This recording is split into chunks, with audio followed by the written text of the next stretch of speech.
बिस्मिल्लाहिर्रहमानिर्रहीम। आज हमने मेडिसिन में न्यूरोलॉजी के पोर्शन में हेडेक का टॉपिक कवर करना है। हेडेक की डिफरेंट टाइप्स होती हैं, बारी बारी हम सारी टाइप्स को डिस्कस करेंगे। सबसे पहले बात करते हैं टेंशन हेडेक की।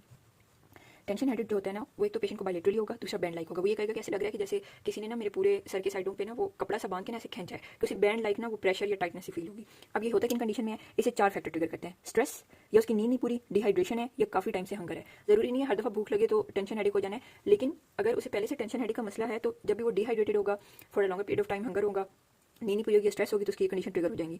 लेकिन इसमें कोई डिसेबलिंग नहीं होती, मतलब उसके रूटीन के काम डिस्टर्ब नहीं होते हैं कि उसके सर में इतना दर्द हो रहा है कि रूटीन के काम ही नहीं कर पा रहा। ये इसमें नहीं होता है, ये माइग्रेन में होता है। ठीक है। दूसरा, ये प्रोग्रेसिव इन नेचर होता है। वो फर्दर डिपेंड करता है कि कई दफ़ा परसिस्ट रहता है फॉर मेनी आवर्स, कई दफ़ा इंटरमीडिएट इन नेचर होता है, बट प्रोग्रेसिव इन नेचर होता है। और इसके अलावा कोई एसोसिएटेड सिम्टम नहीं होता, ना नोजिया, ना वोमिटिंग, ना ऑरा। ठीक है। बैंड लाइक होगा, प्रेशर टाइटनेस होगी, ट्रिगर होगा स्ट्रेस से, स्लीप डिप्रीवेशन, डिहाइड्रेशन और हंगर से। कोई डिसेबलिंग नहीं होगी, कोई एसोसिएटेड सिम्टम नहीं है। ठीक है। ये इसे डिफरेंशिएट करता है माइग्रेन में, क्योंकि माइग्रेन में एसोसिएटेड सिम्टम प्रेजेंट होते हैं। अगेन इसका ट्रीटमेंट क्या करना है, क्योंकि ये स्ट्रेस से हो रहा है तो हमने स्ट्रेस को मैनेज करना है, मसल रिलैक्सेशन वगैरह, उसमें फिजियोथेरेपी आ जाती है। ठीक है। इसके अलावा उसके पेन को कम करने के लिए पेन किलर्स देंगे। उसमें 2 चॉइसेस हैं, एनसेड्स पहले देते हैं, फिर एसिटामिनोफेन की तरफ जाते हैं। दूसरी चीज़ ये है कि उसके स्ट्रेस को कम करने के लिए एंटी डिप्रेसेंट देंगे। इसमें एसएसआरआई, एनएसआरआई वगैरह आ जाते हैं। लो डोज एमिट्रिप्टाइलिन ज़्यादा दी जाती है, चाहे पेन किलर्स हैं चाहे एंटी डिप्रेसेंट्स हैं। बहुत ज़्यादा मेडिसिन यूज़ नहीं करनी, क्योंकि मेडिसिन भी काफ़ी लंबे अर्से तक जब यूज़ करते हैं तो मेडिकेशन ओवर यूजेज हेडेक भी हो जाता है। ठीक है। ज़्यादा मेडिसिन यूज़ करने की वजह से भी हेडेक हो जाता है। तो वो टेंशन हेडेक उसका ठीक होना, मेडिकेशन ओवर यूज हेडेक जो है ना वो से हो जाता है, इसलिए ज़्यादा मेडिसिन यूज़ नहीं करनी। अगेन इसमें क्या करेंगे, physiotherapy, painkillers, antidepressants. Okay. Next आ जाता है माइग्रेन।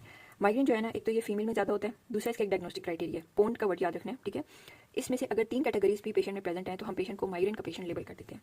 पी से पल्सेटिंग, ओ से 1 डे ड्यूरेशन। ठीक है।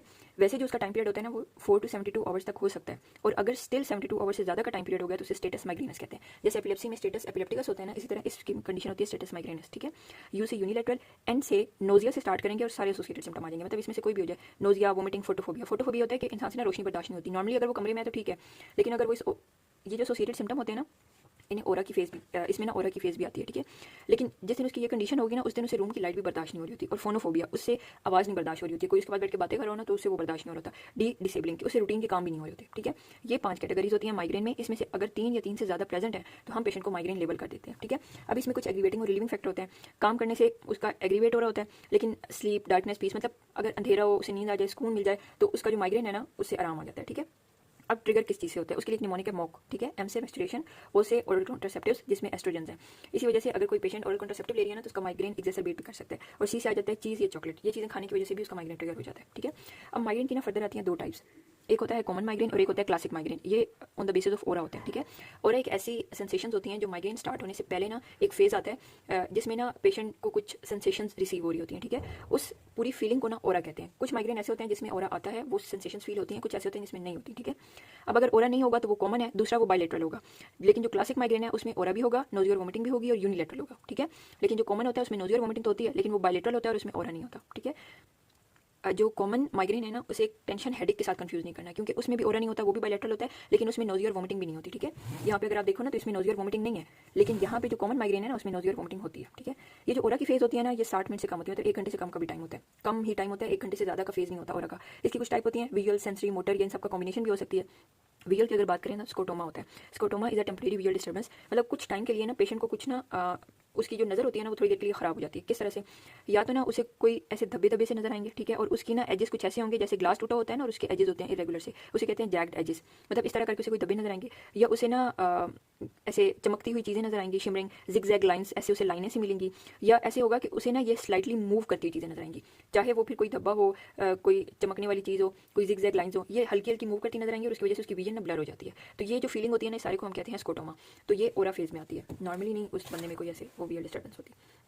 अब इसका ट्रीटमेंट क्या है, एक होता है एबॉर्टिव जो हम एक्यूट करते हैं ट्रीटमेंट, एक होता है प्रोफाइलेक्टिकली। सबसे पहले एक्यूट की बात कर लें, सबसे पहले तो हमने एनसेड्स देनी है, 2 पैनाडोल दे देनी है। अगर तो उसे आराम आ रहा है तो ठीक है, जो स्टार्टिंग में पेशेंट्स होते हैं ना जिनका न्यू फेज अभी होता है उन्हें 2 पैनाडोल लेने से भी बहुत अच्छा रिस्पॉन्स आता है। अगर तो आ जाता है तो वेल एंड गुड, अगर नहीं आता तो हम उसमें मेटाक्लोप्रामाइड करते हैं। ठीक है। वो हम क्यों ऐड करते हैं, एक तो वोमिटिंग से आराम आएगा, एंटी एमेटिक है। दूसरा ये होता है कि अक्सर ड्रग्स ज़्यादा लेने की वजह से ना जीआई अपसेट हुआ पड़ा होता है, तो ब्लड में ना ड्रग्स की प्रॉपर पेनिट्रेशन नहीं होती, जब पेनिट्रेशन नहीं होता तो उसका इफेक्ट नहीं होता, तब हम मेटाक्लोप्रामाइड देते हैं ताकि उसका जो पेनिट्रेशन है ना वो अच्छे से हो जाए, और हम जो भी उसके साथ पेन किलर दे रहे हैं ना वो इफेक्टिव हो। एनसेड देंगे, अगर उससे फर्क नहीं पड़ा तो एनसेड के साथ मेटाक्लोप्रामाइड ऐड करेंगे। ठीक है। अगर इन दोनों से भी फर्क नहीं पड़ा तो एनसेड को रिप्लेस कर देंगे हम नेप्रोक्सिन या सिनफ्लेक्स के साथ। ठीक है। सिनफ्लेक्स जो होती है ना ये बड़ी डेंजरस किस्म की ड्रग होती है। ठीक है। इसकी पेशेंट को कहना है कि जब आपको बहुत सीवियर किस्म का दर्द होता है ना तब आपने एक गोली लेनी है। ठीक है। लेकिन अगर आराम ना आए तो 3 घंटे के बाद आपने दूसरी गोली लेनी है। ठीक है। और आपने कोशिश करनी है कि महीने में 5 से ज़्यादा गोलियां ना खाएं। ठीक है। सिनफ्लेक्स क्योंकि एक बहुत डेंजरस ड्रग है, तो हम पेशेंट को क्या कहते हैं कि जब आपको सीवियर दर्द होगा तब आपने एक गोली लेनी है, फिर 3 घंटे के बाद दूसरी लेनी है और कोशिश करनी है कि महीने में 5 से ज़्यादा गोलियां ना लें, ठीक है। उसके बाद क्या करनी है कि अगर स्टिल इससे भी रिस्पॉन्स नहीं आ रहा तो फिर हमने ट्रिप्टान्स देनी है, ठीक है। ट्रिप्टान्स में सोमाट्रिप्टीन, बाकी भी इसकी टाइप्स आ जाती है, मतलब ट्रिप्टान्स हमने देनी है, ठीक है। अगर ये नहीं होती तो फिर एर्गोटामिन देती हैं, लेकिन इसका ना एक कॉन्ट्राइंडिकेशन ये होती है, कॉम्प्लिकेशन ये साइड इफेक्ट ये होता है कि ये ना डिपेंडेंसी करवा देती है, ठीक है। तो इस वजह से ना इसे ट्रिप्टान्स अगर अनटॉलरेबल हैं तब हम अल्टरनेटिवली एर्गोटामिन देते हैं, वरना हम नहीं देते, ठीक है, क्यों? क्योंकि डिपेंडेंसी करवा देती है। अब मेजरली मसला यह है कि हम अगर कोई भी दवा यूज़ करें ना, चाहे वो एनसेड्स हैं, नेप्रोक्सिन है, सिनफ्लेक्स है, ट्रिप्टेन्स है, तो इन ड्रग्स को ना लिमिटेड यूज़ करना है, कंटिन्यूसली यूज़ नहीं करते रहना, ठीक है, वरना मेडिकेशन ओवर यूज़ हेडेक हो जाता है। मैंने पहले भी बताया था जब दवाइयाँ बहुत ज़्यादा इस्तेमाल की जाती हैं तो उसकी वजह से भी हेडेक ट्रिगर होता है। इस वजह से ड्रग्स को लिमिटेड रखना है। लाइक पैनाडोल कोशिश करनी है महीने में 12 से ज़्यादा गोलियाँ ना खाएं। अगर ओपियोइड्स ले रहे हैं तो महीने में 5 या 6 से ज़्यादा गोलियाँ ना खाएं, ठीक है।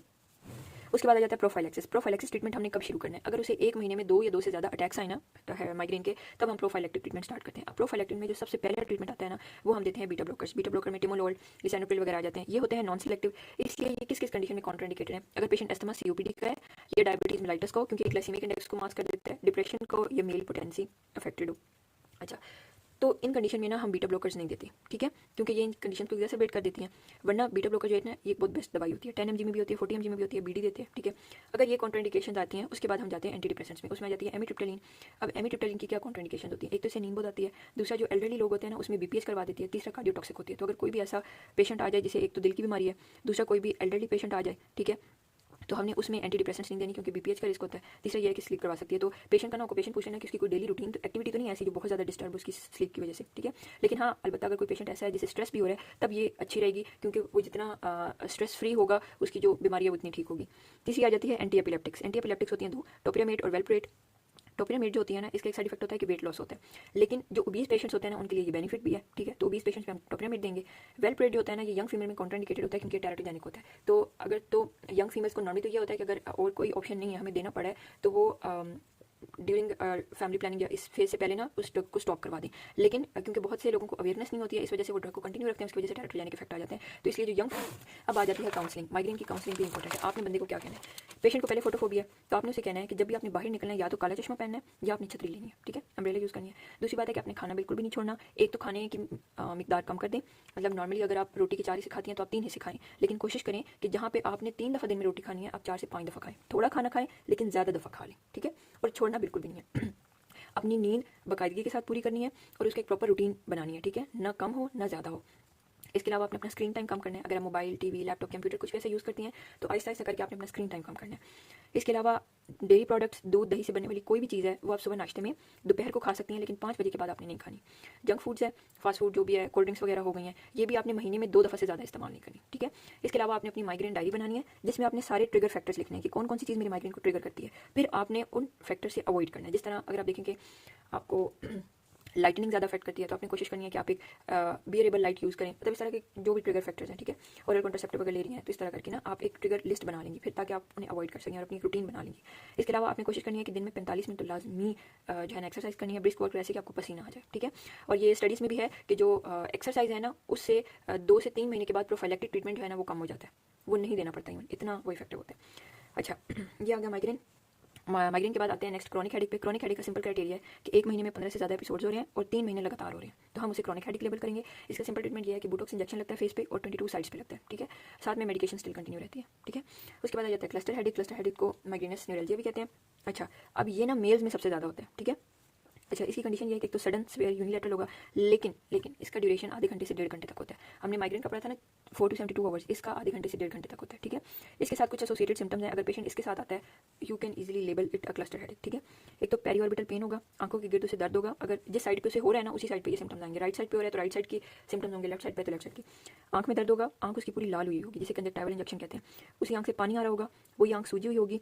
इसके अलावा राइनोरिया होगा, उसे म्योसिस होगा, उसी आंख का प्यूपिल कंस्ट्रिक्ट किया होगा। टोसिस होगा, आंख की पुतली नीचे की तरफ हुई होगी। और नॉक्टर्नल सिम्टम होंगे, रात को दर्द की वजह से वो नींद से उठ जाएगा, ठीक है, उसकी आंख खुल जाएगी। ये सारे सिम्टम्स अगर आएंगे तो पेशेंट क्लस्टर हेडेक का पेशेंट है। अच्छा, क्लस्टर क्यों कहते हैं? अक्सर पेशेंट को क्या होता है कि एक खास जगह पे हर दफ़ा दर्द होता है और हर दफ़ा एक खास टाइम पे ही होता है। जिस तरह अगर पेशेंट कहता है कि मैं रोज़ सुबह उठूँ ना तो मेरे जो है ना वो सर की एक साइड पे दर्द होता है, अगले दिन भी ना उसे वही राइट साइड पे ही हो रहा है और रोज़ सुबह उठने पे ही हो रहा है। और सेम सीजन लाइक एक सर्टेन पीरियड ऑफ टाइम होता है पूरे साल में जब उसे ये ज़्यादा होता है। लेट्स सपोज गर्मियाँ कह लें, ठीक है, या सर्दियाँ हो गई, कोई भी सीजन हो गया, लाइक उसका ना वो फेजेस सेम सेम चल रहे होते हैं, इसलिए हम इसे क्लस्टर लेबल करते हैं। अब इसका ट्रीटमेंट क्या है, ये वाहिद हेडेक है जिसमें हम ऑक्सीजन शॉट्स देते हैं, ठीक है। एक तो हाई फ्लो ऑक्सीजन देंगे 12 to 15 लीटर 15 मिनट के लिए देंगे। अगर पेशेंट रिस्पॉन्स करेगा तो ठीक है, अगर नहीं करेगा फिर ट्रिप्टैन्स देने, अगर फिर भी नहीं करा तो फिर स्टीरॉइड्स देने, ठीक है। बाकी इसका भी प्रोफाइलैक्टिक ट्रीटमेंट है, लेकिन इसमें माइग्रेन का प्रोफाइलैक्टिक ट्रीटमेंट बिल्कुल भी यूज़ नहीं करना, इसमें इसका अपना यूज़ करना है। उसमें कैल्शियम चैनल ब्लॉकर्स हैं, लिथियम है और स्टीरॉइड्स है, ठीक है। कैल्शियम चैनल ब्लॉकर्स में वेरापामिल हो सकती है। अच्छा, इसके अलावा अगर इसी तरह के साइन एंड सिम्टम्स किसी फीमेल में आते हैं ना, ठीक है, फीचर्स मिलते जुलते हैं, तो उसे हम कहते हैं क्रॉनिक पैरोजिस्मल हेमिक्रेनिया। ये एक टाइप होती है, इसका एक स्पेसिफिक ट्रीटमेंट होता है एंडोमेटासिन, ठीक है। ये बाकी जितने भी हेडेक्स की ट्रीटमेंट है ना, ये उनसे थोड़ा सा डिफरेंट है, तो इसलिए याद रखिएगा जस्ट फॉर द एमसीक्यूज कि अगर किसी फीमेल में क्लस्टर हेडेक जैसे, क्योंकि ये तो ज़्यादातर मेल में आते हैं। अच्छा, इसमें मैं एक बात मेंशन करना भूल गई हूँ कि इसमें पेशेंट का ना एग्रेसिव रिएक्शन होगा, ठीक है। और जिस तरह अगर माइग्रेन के पेशेंट में बात करें ना, तो उसका बिहेवियर ऐसे होता है कि उसे अंधेरे, सुकून, नींद से ना उसे आराम मिलता है। इसमें बंदे का दिल करता है कि वो जाके ना दीवार में कुछ मार दे, बहुत ज़्यादा पेशेंट एग्रेसिव वो होता है, इसमें ना ये वाला बिहेवियर होता है इसका। अच्छा, अगर क्लस्टर हेडेक जैसे ही मिलते जुलते सिम्टम्स फीमेल में आते हैं, तो एक तो उसे कहते हैं क्रॉनिक पैरोजिस्मल हेमिक्रेनिया, दूसरा उसमें कौन सी ड्रग देते हैं, एंडोमेटासिन देते हैं, ठीक है। अच्छा, उसके बाद दो मोस्ट कॉमन प्रेजेंटिंग हेडेक्स होते हैं, एक है फ्रंटल हेडेक और एक है ग्लूकोमा, ठीक है। फ्रंटल हेडेक जो है ना वो साइनोसाइटिस के साथ होता है, और जब भी पेशेंट आगे की तरफ बेंड करता है तो एग्रीवेट होता है, तो उसे कहते हैं फ्रंटल हेडेक। दूसरा होता है ग्लूकोमा। अब ग्लूकोमा में ये होता है कि जब डिम लाइट होती है ना, ये रात के टाइम पे लैपटॉप यूज़ करते हैं तो प्यूपिल डायलेट होती है, उसकी वजह से क्या होता है कि जो श्लेम केनाल होती है ना, एंगल अगेन क्लोज हो जाता है, जिसकी वजह से इंट्राओकुलर प्रेशर ज़्यादा हो जाता है और वो ग्लूकोमा को ट्रिगर करता है और उसकी वजह से हेडेक होता है। तो ये दो मोस्ट कॉमन प्रेजेंटिंग हेडेक्स होते हैं, ठीक है, फ्रंटल हेडेक और ग्लूकोमा की वजह। किस जो पेशेंट्स होते हैं ना, सॉरी, साइनोसाइटिस और ग्लूकोमा के ये भी हेडेक के साथ आते हैं, ठीक है। उसके बाद एक टर्म है ट्राइजेमिनल न्यूरल्जिया। अच्छा, इसका दूसरा नाम भी है टिकडोलरेक्स। इसमें क्या होता है, जो ट्राइजेमिनल नर्व होती है ना, क्रेनियल नर्व 5, उसकी डिवीजन होती है सेकंड एंड थर्ड, ठीक है। बेसिकली वो इफेक्ट होती है, उसकी वजह से एक्सक्रूशिएटिंग पेन होता है। ये स्पेसिफिक वर्ड जो है ना वो ट्राइजेमिनल न्यूरल्जिया के लिए यूज़ हुआ है। कुछ लूप ऑफ आर्टरीज होती हैं, वो नर्व की इस डिवीजन को कंप्रेस कर रही होती हैं, ठीक है, जिसकी वजह से ये एक्सक्रूशिएटिंग पेन होता है। और ये कहाँ पे होता है, ये होता है फेस पे, ठीक है। बहुत सीवियर होगा, रिपीटेटिव होगा, बार बार होगा और चंद सेकंड के लिए होता है। पेशेंट ऐसे कहता है कि मुझे आके ऐसे एकदम से ना करंट लगे, ठीक है। ट्रिगर कैसे होता है, चाहे आपने फेस पे हाथ लगाया है, आप कुछ खाना खा रहे हैं, कुछ ठंडी हवा लगी है, शेविंग कर रहे हैं, तब भी ये ट्रिगर हो जाता है, ये इतना सीवियर होता है। इसके ट्रीटमेंट में एक ही ड्रग ऑफ चॉइस है, कार्बामेज़ापिन। अगर कार्बामेज़ापिन टॉलरेबल नहीं है तो फिर हम अल्टरनेटिवली जो है ना वो गाबापेंटिन या ग्लूकोकॉर्टिकॉइड्स दे देते हैं। सर्जिकल में दो केसेस हैं, एक तो ग्लिसरोलाइनोलाइसिस करवाते हैं, दूसरा डिकम्प्रेशन है, ठीक है। अच्छा, उसके बाद हेडेक के कुछ रेड फ्लैग्स हैं। कोई भी हेडेक का पेशेंट आता है तो उसकी हिस्ट्री में ये रेड फ्लैग्स पूछने जरूरी हैं, और अगर ये रेड फ्लैग्स प्रेजेंट होंगे तो हमने फौरन से न्यूरो इमेजिंग करवानी है पेशेंट की, ठीक है। उसके लिए एक मैंने कोड बनाया, समाविया पेन, ठीक है। ऐसे सडन ऑनसेट होगा, अगर सडन ऑनसेट है तो हम सब अरेक्नोइड हेमरेज जो है ना वो डिफरेंशियल में रखेंगे। ए से एज 50 से अबव हो, एम से मेनिंजिज्म, सब अरेक्नोइड हेमरेज प्लस मेनिंजाइटिस के भी साइन एंड सिम्टम्स हो, ठीक है। फिर वी से आ जाता है वियल साइन एंड सिम्टम। अब वो 3 केसेस में हो सकते हैं, जेंट सेल आर्थराइटिस, ग्लूकोमा या इंट्राक्रेनियल प्रेशर रेज है, ठीक है। आई से है इम्यूनोसप्रेशन, फिर आगे वाई और ए साइलेंट है, फिर पी आ जाता है, पी से पोजिशनल। अगर पेशेंट कह रहे हैं ना कि लेटने से दर्द ज़्यादा होता है एज कम्पेयर टू जब मैं खड़ा होता हूँ, तो इट्स मीन कि इंट्राक्रेनियल प्रेशर जो है ना वो ज़्यादा है। फिर एन से आ जाता है नोजिया एंड वॉमिटिंग। अगर ये प्रेजेंट है तो या इंट्राक्रेनियल प्रेशर रेज है या माइग्रेन है। तो इसमें से कोई भी रेड फ्लैग प्रेजेंट है तो एक तो पेशेंट की फौरन न्यूरो इमेजिंग करवानी है, ठीक है। दूसरी बात ये होती है कि फिर जो है ना बाकी डिफरेंशियल भी हम इसके अकॉर्डिंगली बना सकते हैं। ये था टॉपिक में। एक और टॉपिक आता है सूडो ट्यूमर सेरिब्राई। ये क्या कंडीशन होती है, बिनाइन इंट्राक्रेनियल हाइपरटेंशन, ठीक है। इंट्राक्रेनियल हाइपरटेंशन होती है, क्यों होती है, बेसिकली क्या होता है कि सीएसएफ रीअब्सॉर्बर होता है अरेक्नॉइड में, विलाई में, ठीक है। वहाँ पे उसकी रीअब्सॉर्प्शन होती नहीं है, जिसकी वजह से सीएसएफ का लेवल जो है ना वो ब्रेन में ज़्यादा हो जाता है, जिसकी वजह से इंट्राक्रेनियल हाइपरटेंशन हो जाती है। लेकिन इसमें ये 3 चीज़ें नहीं होती, ना कोई स्पेस ऑक्यूपाइंग लीजन पड़ा होता है, ना वेंट्रिकल्स डायलेटेड होते हैं, ना ही कॉन्शियसनेस पे कोई फर्क पड़ता है। जस्ट सीएसएफ का लेवल रेज होता है, उसका प्रेशर रेज होता है, ठीक है। इसके अलावा कोई ट्यूमर, कोई वेंट्रिकल डायलेशन, कोई कॉन्शियसनेस का मसला नहीं होता, ठीक है। इसकी वजह से इसे बिनाइन कंडीशन भी कहते हैं। अब इसके प्रिसिपिटेटिंग फैक्टर है, प्रिसिपिटेटिंग फैक्टर के लिए निमोनिक बनाया है। सूडो ट्यूमर के अंदर ही OTU लिखा हुआ है, ठीक है। ये इसका निमोनिक है, लेकिन यू की जगह वी लिखना है। O से ओरल कॉन्ट्रासेप्टिव, T से टेट्रासाइक्लिन और V से विटामिन A। ये प्रिसिपिटेट करते हैं इस कंडीशन को। जब हम इसमें लंबर पंप से करवाते हैं तो सीएसएफ का प्रेशर तो रेज होता है, लेकिन बाकी नॉर्मल होता है। प्रोटीन, ग्लूकोज, सेल्स सब कुछ अपनी नॉर्मल स्टेट में होते हैं, जस्ट सीएसएफ का प्रेशर रेज होता है। और अगर हम सीटी भी कराते हैं तो वो भी नॉर्मल आता है, ठीक है। अब इसके क्लिनिकल फीचर्स क्या होंगे, एक तो पेशेंट हेडेक के साथ प्रेजेंट करेगी, दूसरा मोस्ट कॉमनली यंग एज में और ओबीज वुमेन होगी। उसे वियल सिम्टम्स आएंगे, डिप्लोपिया और वियल डिस्टर्बेंस। मतलब एक तो यंग एज होगी, ओबीज होगी, क्या सिम्टम होंगे, हेडेक या वियल सिम्टम्स होंगे, ठीक है। जब एग्जामिनेशन करेंगे तो उसमें पेप्टिक एडिमा होगा, 6 नर्व का पैरालिसिस होगा, ठीक है, 6 नर्व पाल्सी होगी। अब इसका ट्रीटमेंट क्या करना है, एक तो हमने ट्रिगर्स को अवॉइड करना है, oral contraceptive, vitamin A, tetracycline. दूसरा उसका वेट रिड्यूस करना है। तीसरा इसमें एक ही ड्रग होती है, एसिटाजोलामाइड कार्बोनिक एनहाइड्रेज इनहिबिटर, ये ड्रग ऑफ चॉइस है। और अगर स्टिल इससे भी आराम नहीं आ रहा तो फिर सर्जरी करते हैं, वेंट्रिकुलोपेरिटोनियल शंटिंग ये करवा देते हैं। यहाँ पे हेडेक का टॉपिक कवर होता है।